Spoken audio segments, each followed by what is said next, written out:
to briefly summarize, review what we went through yesterday in the Dharma Talk. Great trust is one of the foundations of practice. It's not a blind belief, but a trust based on our experience. And out of this, a confidence in the practice naturally grows. Could be called the universe silently smiling at itself as this confidence grows. There is also what could be called the other side, which is called great doubt. Very simply, what remains? What remains? We do not close ourselves off, suppress or repress anything. What is it that remains? Not just as a wandering thought, on the contrary, what remains in the depths of our practice? I also warned about the mind states that we might enter, the experiences, wondrous or whatever, often spoken of as kensho and so on. These can be helpful glimpses along the way, but if they are taken as anything more than that, they can be a tragic mistake.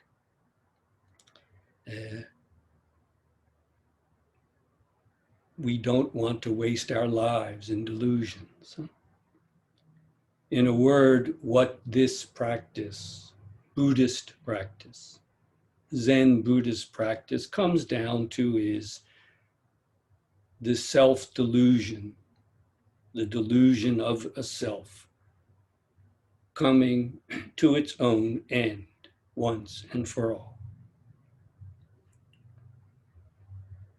I also mentioned that nowadays, in the present situation, the problem of fatigue may be felt by many of you, feeling that you never felt before of the impermanence of life really coming home. This can be a precious opportunity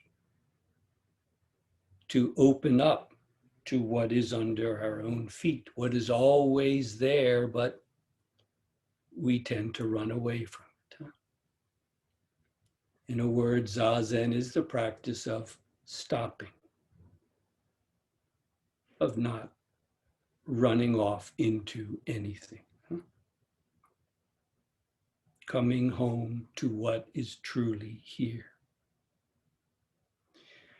I stressed what could be called giving all of ourselves to the practice. There's no magic bullet, there's no magic wand. If you don't give all of yourself, you can sit till the cows come home and it won't make a bit of difference.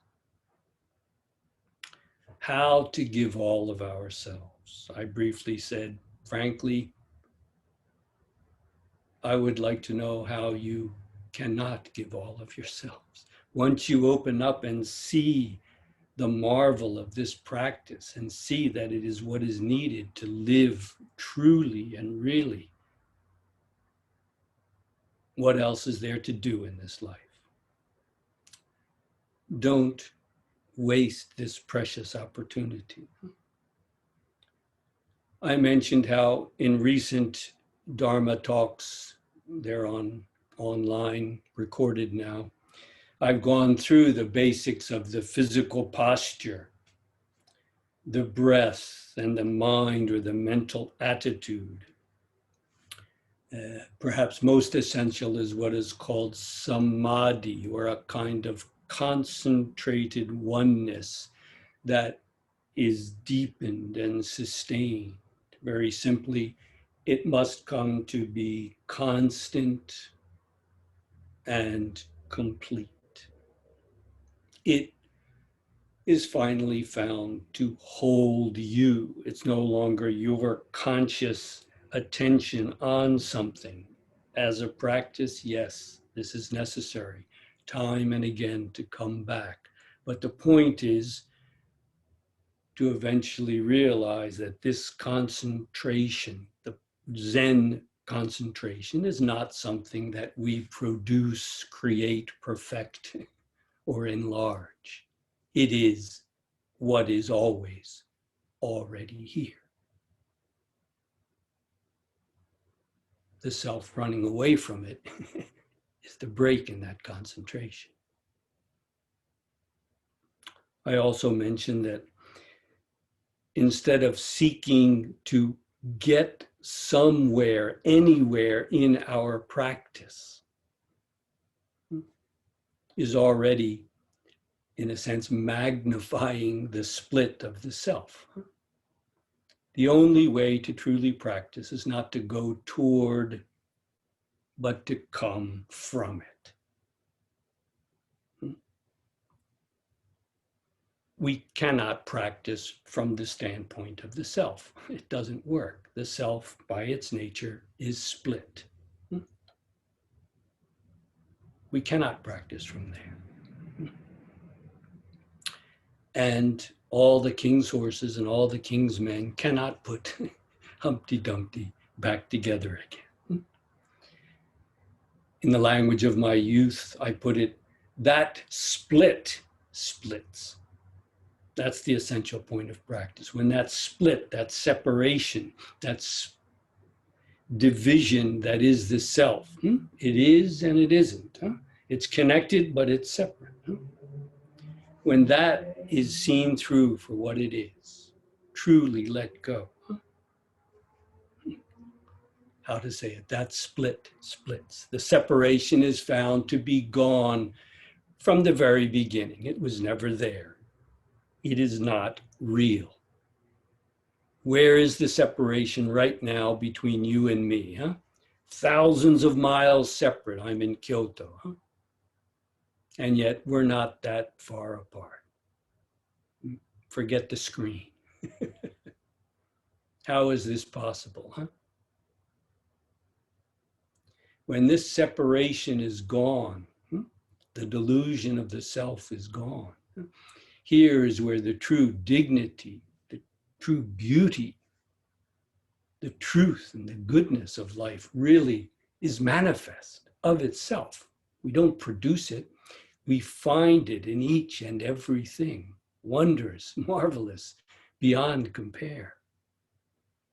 Here, in a sense, is where the real practice begins and where proper guidance is at least as important as in the beginning. I ended the talk yesterday by asking, what is it that really hinders you, obstructs you in the practice? Can anything really hinder this? What really gets you stuck? Where are you really stuck? Do you see that? I also mentioned to really fall in love, as we say, head over heels in love. If you've really experienced that, well, you're pretty far on your way in the Zen path. Because when you truly fall in love, you don't stand on the edge and peek in. You dive in. When you really fall in love, what is there to be afraid of? When you really fall in love, where is that separation? Gone without a trace. Isn't that precisely what love is? So don't make it out as anything more esoteric or exotic than it is. You're walking on thin ice with every step.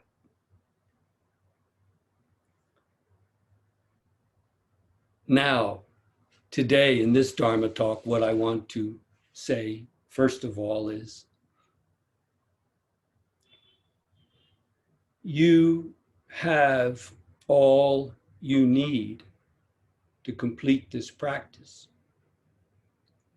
Right now, you are where you need to be. No matter what your physical or mental condition is. Of course, it helps to be able to practice properly and to extend that practice until it becomes seamless. To have the body in order, so to speak. To learn how to sit so that you can maintain this posture naturally without straining too much.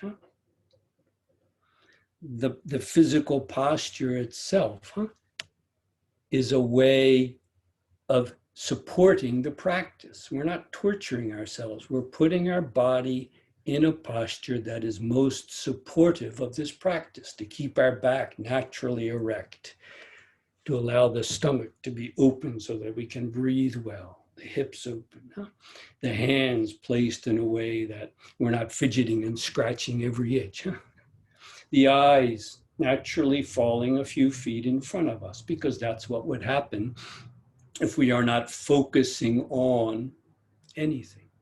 We don't close our eyes, we don't open and look around, we just let them be half closed in front of us. This can take some getting used to, but you will see it's the natural way of the eyes being disengaged and yet there when needed. Besides the body, the breath is very valuable, very precious way to enter the practice by breathing properly, not forcing it, but with all the energy we have, just naturally breathing all the way down from the belly. Again, to exaggerate.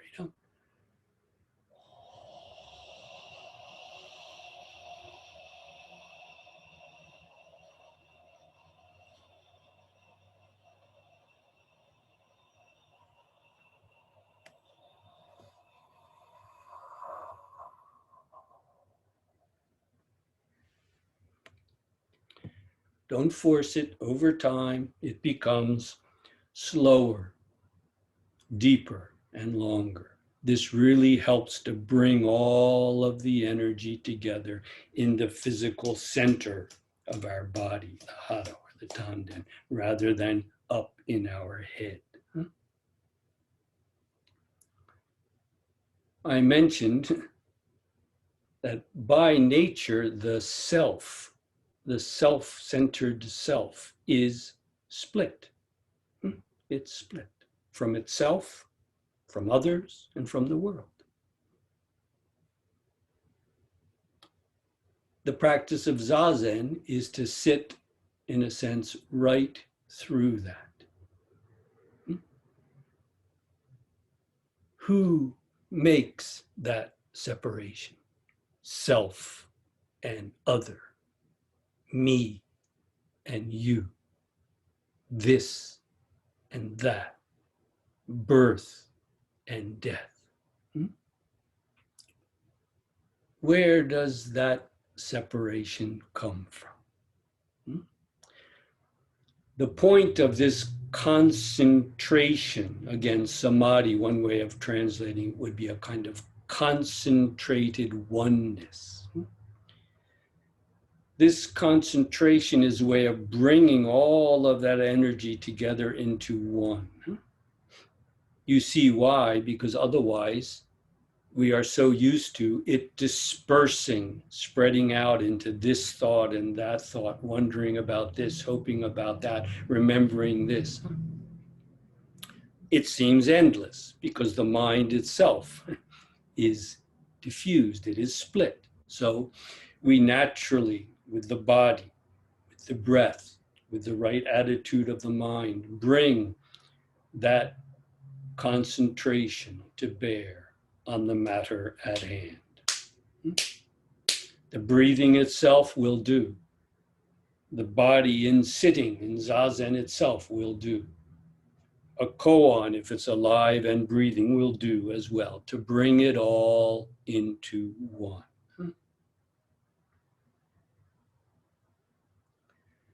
This may sound Again, difficult or perhaps impossible, but you're wrong. All you have to do is see what happens when an emergency arises. When an emergency arises, what happens? All of your concentration is right there. Something must be done. You come across an accident in the road and you have to figure out whether to move the person who is injured or get a flare out of the back of the car, the trunk of the car. What needs to be done? When it's an emergency situation, it's true. Some people get frozen, go into shock, but most people are able to function from a place that is completely free of wavering mind. Where does all that, just a minute ago, driving in the car, thinking about 100 things, and then all of a sudden you smack up against this emergency. Where do your wandering thoughts go? You don't have to even get rid of them. They're gone. How does that happen? And please don't wait for an emergency for it to arise. Zazen is nothing other than that. You see? Our mind has the capacity to do it. And yet we have been tediously training it to wander off into all sorts of dispersed thoughts, ideas, expectations, and so on.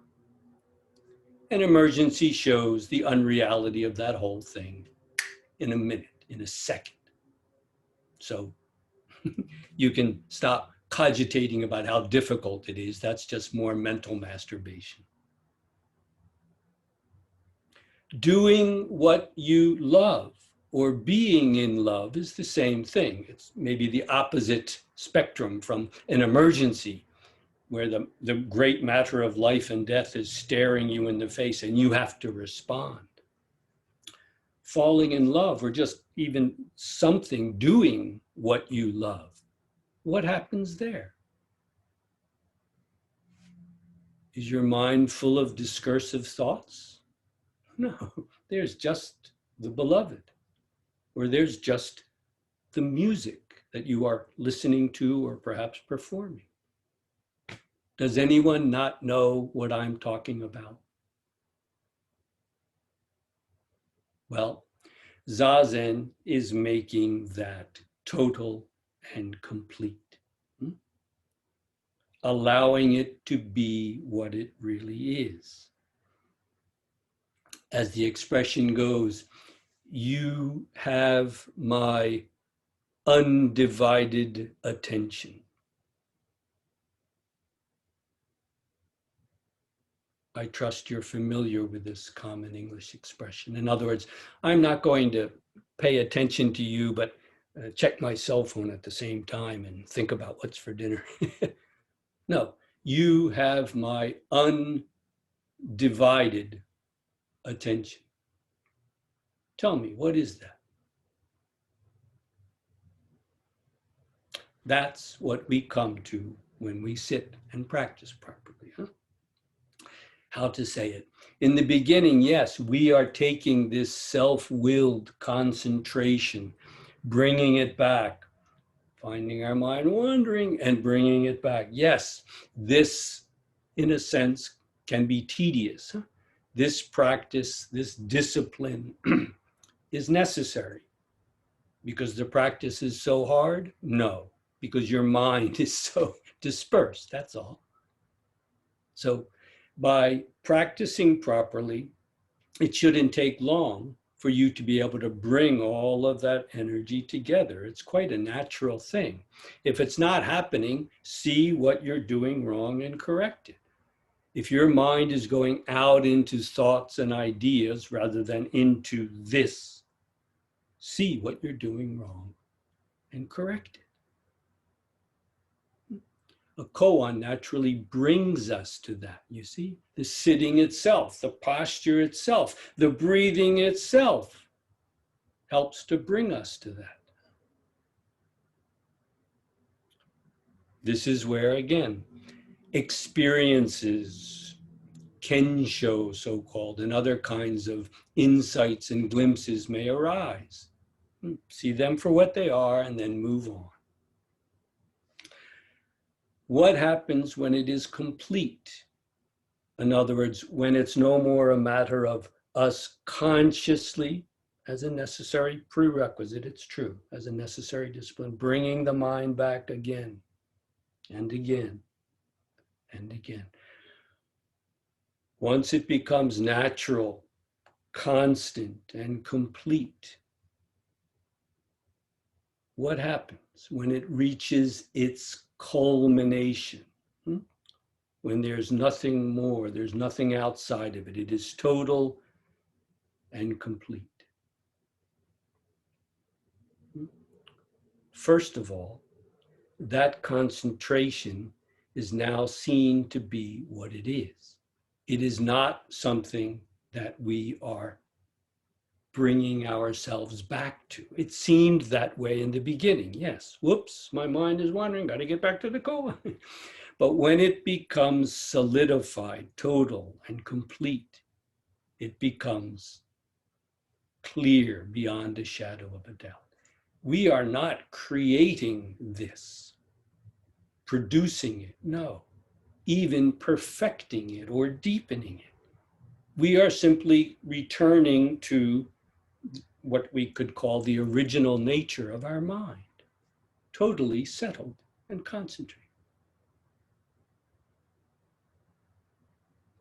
The point then is when it reaches that culmination, something will happen. A bird will chirp. The teacher may strike you if he sees that's where you're at the edge. Huh? You may stub your toe. It could be anything, but a discrete event, that concentration is now gone without a trace. Without a trace. What remains? What remains?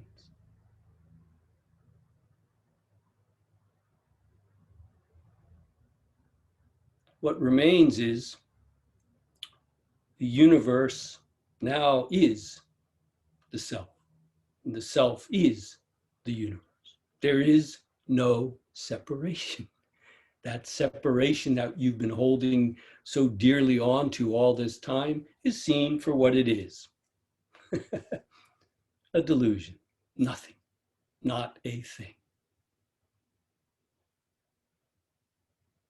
To put it more precisely, I am the formless universe, the true universe, not the universe seen through my eyes. Huh? No, that's gone. So we could also say, what remains? Nothing, not one thing.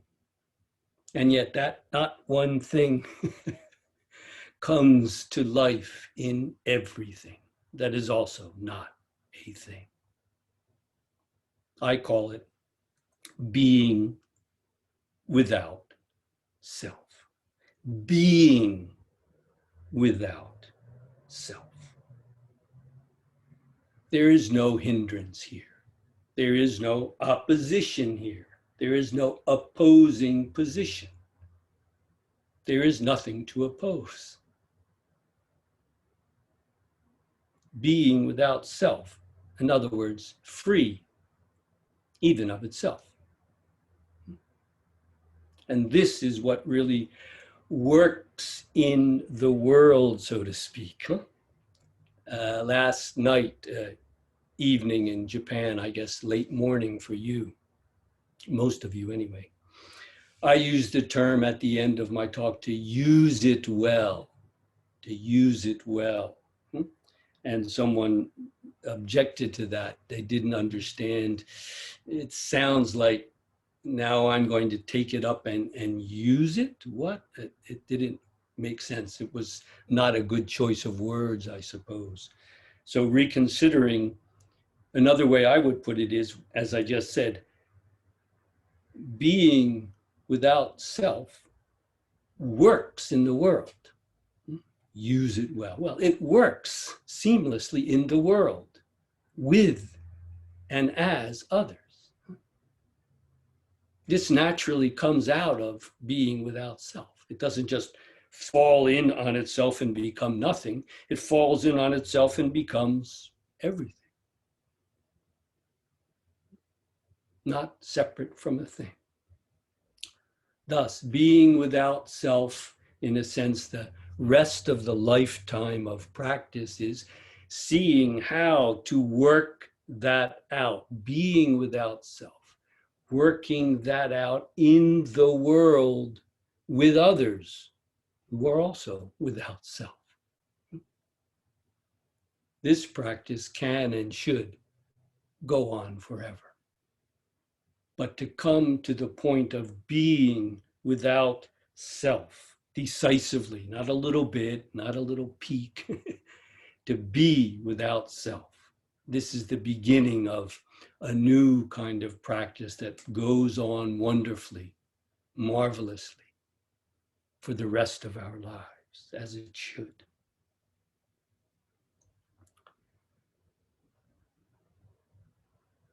I also mentioned briefly last night, and I will repeat now. When you open up and realize for yourself that this practice is what must be done in this life, and you are ready to do it, get settled in the formal zazen posture. And of course, it's not just limited to sitting. It has got to come and work itself out naturally in the activities of our daily work, play, other responsibilities, and whatever.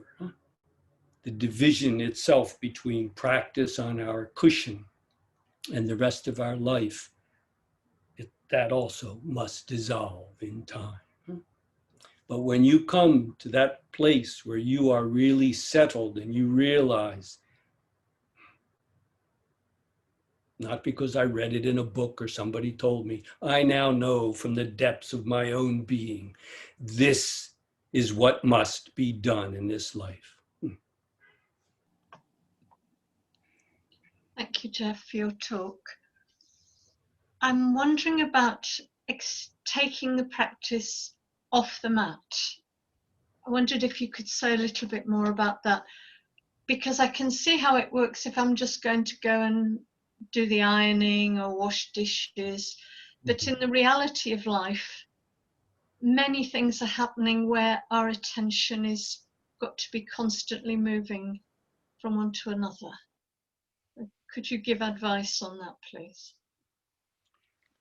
Yes, as you say, it can be fairly easy to do a simple kind of manual labor ironing, or for example, the monks. You know, you see a similar thing that you mentioned in the monasteries. The monks don't just sit all day. They often are doing a kind of manual labor, picking the weeds, cutting wood to use for the fire, the wood fire, and the bath, or for the stove. Serving people meals, guests if they come to the temple. But much of it is very basic, very simple, repetitive actions. I remember when I was in the monastery, we had to go cut wood, and they have these very primitive saws. And I was the most recent arrival, so I was the last one to pick. And the one that I picked, the handle would kind of come off the saw every once in a while, which was, but it was, you know, not electric equipment, but very basic equipment. So you really have to be there with it.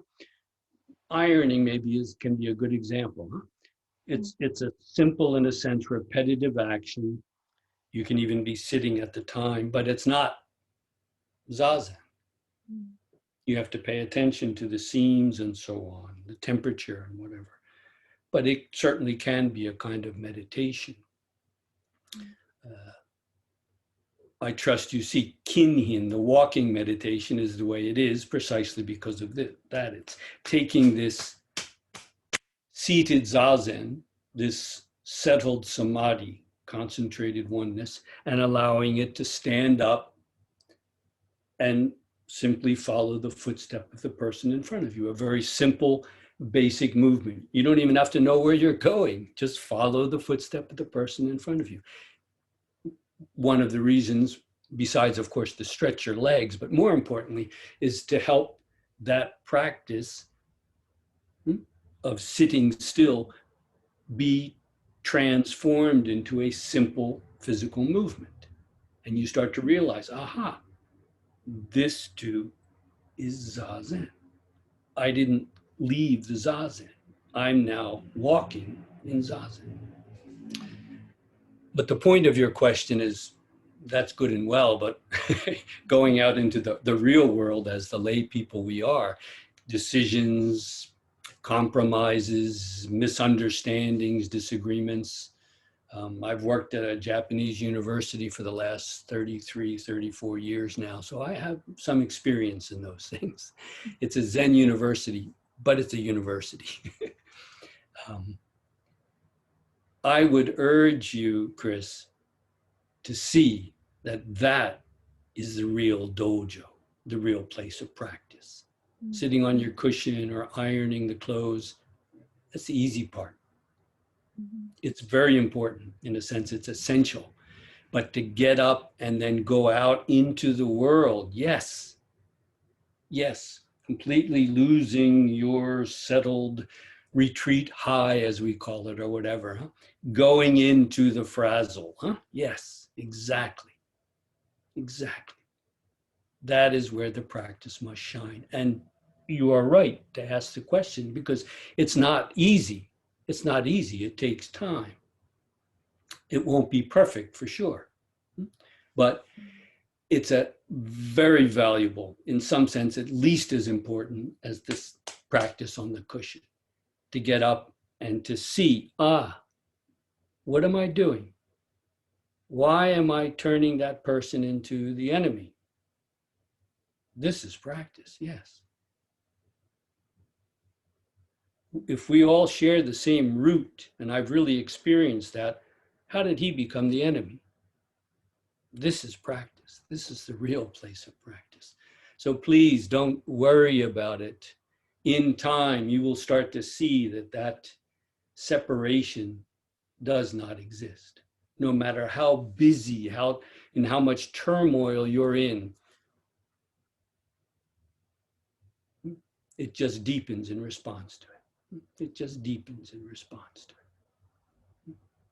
So take it as the challenge that it is. There is the real dojo. And when you mess up, you just met your teacher, Chris. Does that help? Yes. Can I add an extra question then? Certainly. Because when we're on the mat, we haven't to try too hard to achieve something.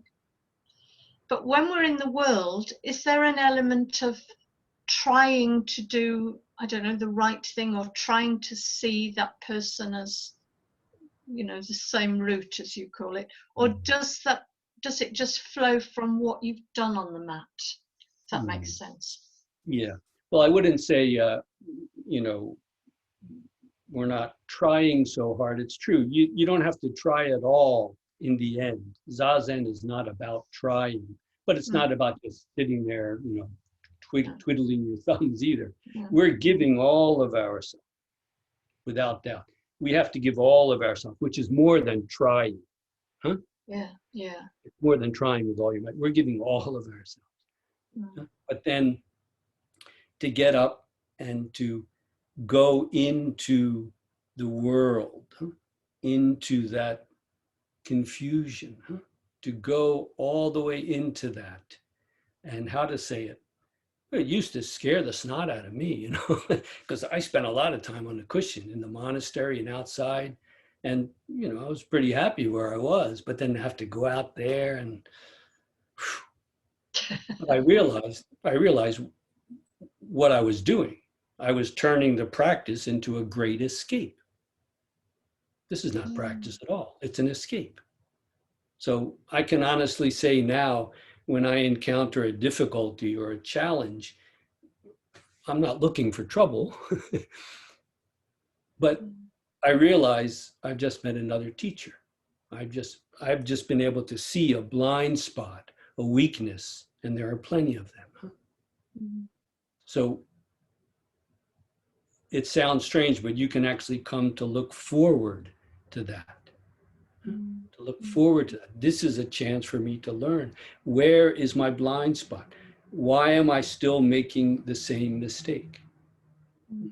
This is where the practice really comes alive. I don't know if that answers your question. If not, please That, feel free to. no, that is very helpful. Thank you.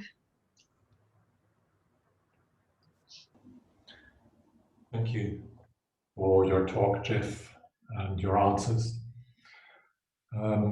I've been practicing with this phrase, what must be done now?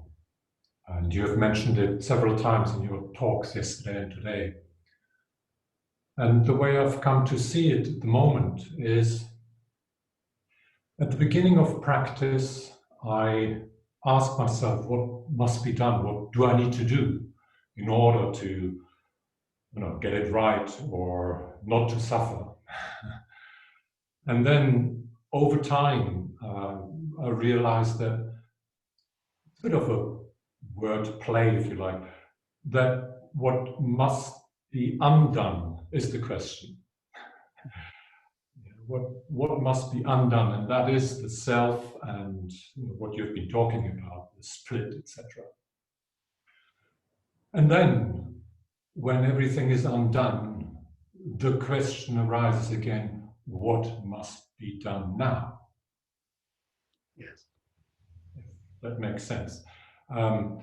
What I'm experiencing at the moment is that it switches from the first, what must be done, what do I need to do right now, and letting the other, what must be done, arise, if that makes sense.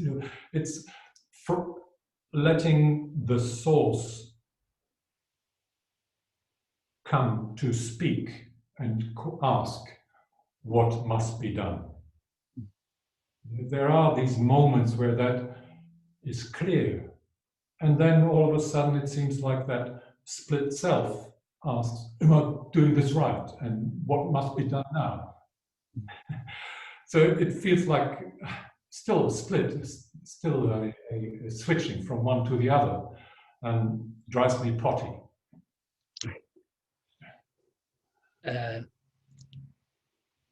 There's a way of asking such that the mind disperses. It goes out into, for example, possibilities. What must be done? Well, let's see, I could iron the clothes, or I could do the dishes, or I could take a walk, take a nap, I could do zazen. But this kind of practice is, in a sense, the opposite. It's a way of going like this. And as you suggest, Marcus, asking, the source is asking directly into itself. It's not dispersing out into, you see what I mean? This is what must be done. It's the source asking into the source itself. This is one reason why I recommend what must be done. Questions like what is this? What must be done?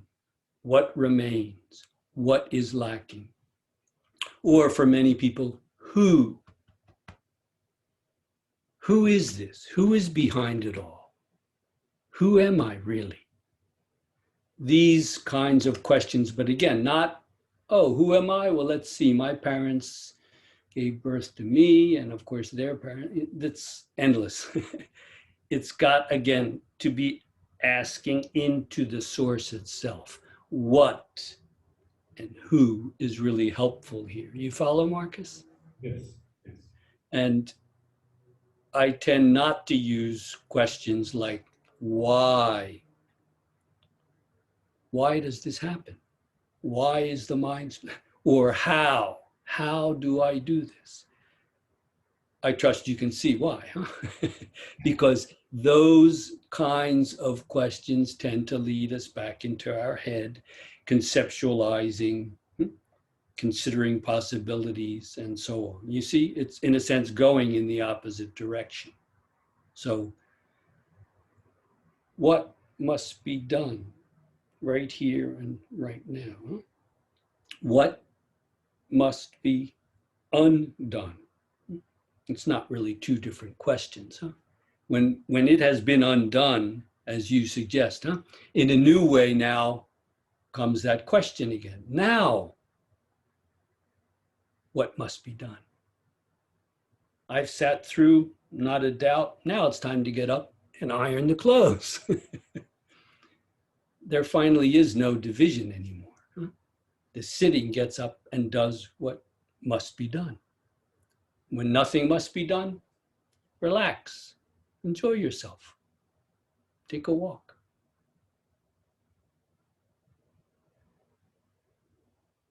Do you want to say anything else, Marcus? No, I'm very grateful for your answer. Thank you very much.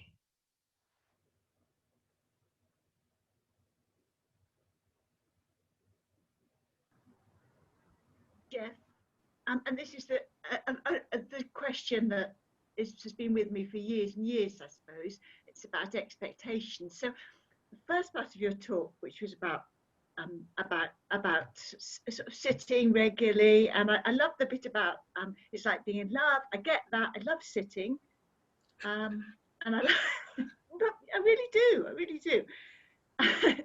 And I love trying to take it out into life. I even kind of love trying to understand why I might be making something into an enemy. And the stuff about a complete change is just nonsense to me. I just can't get a handle on it at all.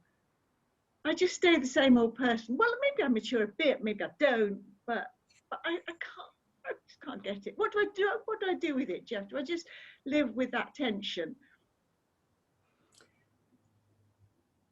Maggie, before long you will see that trying to become someone or something else is precisely the self-delusion. What are you trying to be? What are you trying to change into? That thing that you talked about, you know, like there's no division between me and everybody else. Letting go of that delusion. That there's a division. Yeah, the division or the delusion, It comes down to the same thing, Letting go of that. Yes, yes. And then you will become a completely new and wonderfully perfect person, right, Maggie? Sort of. Yeah, sort of, yeah. Well, that's your delusion. That's your delusion. It's the very need to be or have someone or something else that must be let go of, Maggie. That's what you're still holding on to. You are fine as you are, but you cannot accept that. It's not Zen's fault. You are still struggling with that. Well, struggle until there is no doubt, until there cannot be a shadow of a doubt. You are exactly what you need to be.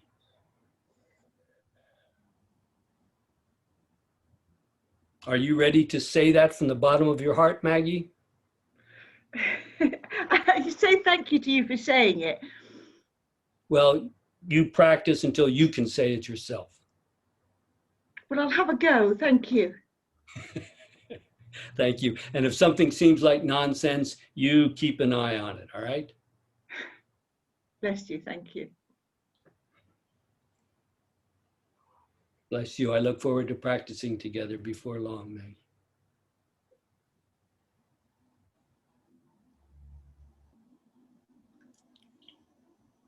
I just want to express my gratitude for the questions that have been asked this evening.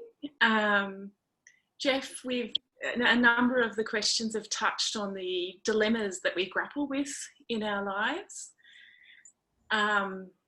Could you speak something about the degree of patience that's required to sit morning, night with these dilemmas to find how we should respond to them? Well, in a word, a lot more patience than I have, Leonie. If there's one thing I learned in the last 40 or 50 years, it's patience. But patience comes with the practice, doesn't it? It In does.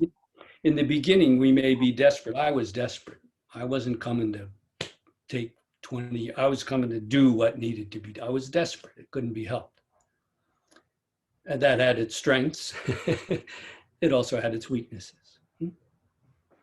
So over the years, I learned the virtue of patience. The very idea of being in a hurry to get somewhere is something you might want to consider deeply, Leonie.